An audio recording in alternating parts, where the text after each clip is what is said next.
Welcome friends, welcome to Niranjan home kitchen. நாம் இன்றைக்கி கத்திரிக்காய் முருங்கைக்காய் சாம்பார் எப்படி செய்கிறதுன்னு பார்க்கலாம்.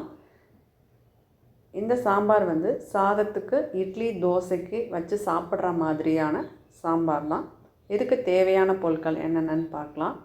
கத்திரிக்காய் ஒரு 1/4 கிலோ போல் நான் எடுத்திருக்கேன். முருங்கைக்காய் ஒரு 2 முருங்கைக்காய், ஒரு சின்ன சைஸில் தக்காளி 1 எடுத்திருக்கிறேன்.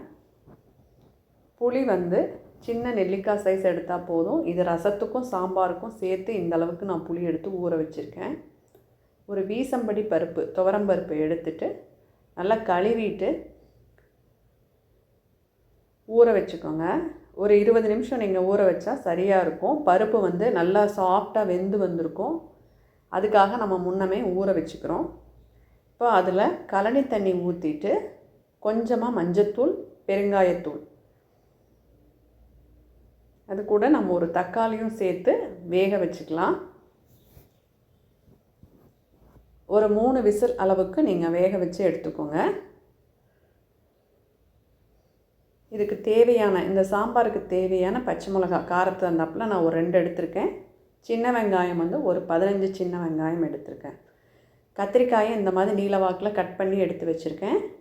இப்போ பருப்பு நல்லா மலர்ந்து வந்துருச்சு, ஆனால் குலையவே இல்லை. உங்களுக்கு தக்காளியை மட்டும் நீங்கள் கொஞ்சம் மசிச்சு விட்டுக்கோங்க.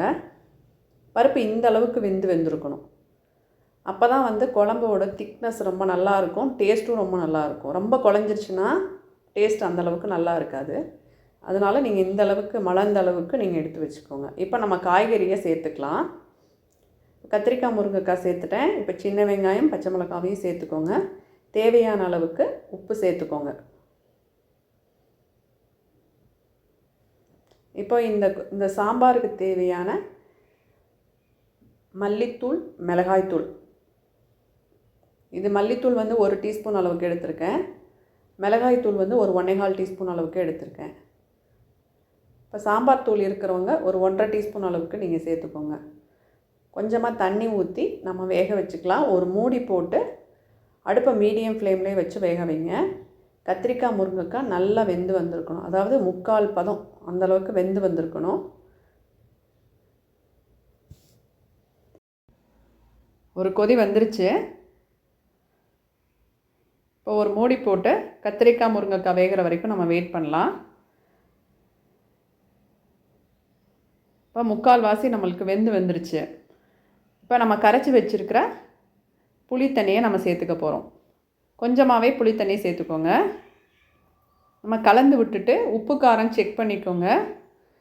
உப்பு கொஞ்சம் பத்தலை, நான் அதனால் கொஞ்சமாக உப்பு சேர்த்துக்கிறேன்.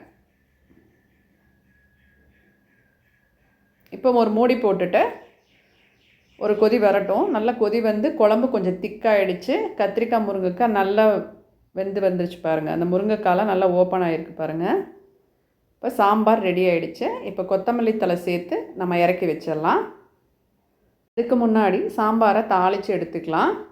ஒரு பேனில் நல்லெண்ணெய் விட்டுட்டு கடுகு, சீரகம், வெந்தயம், வரமிளகாய் போட்டு தாளிச்சுக்கோங்க.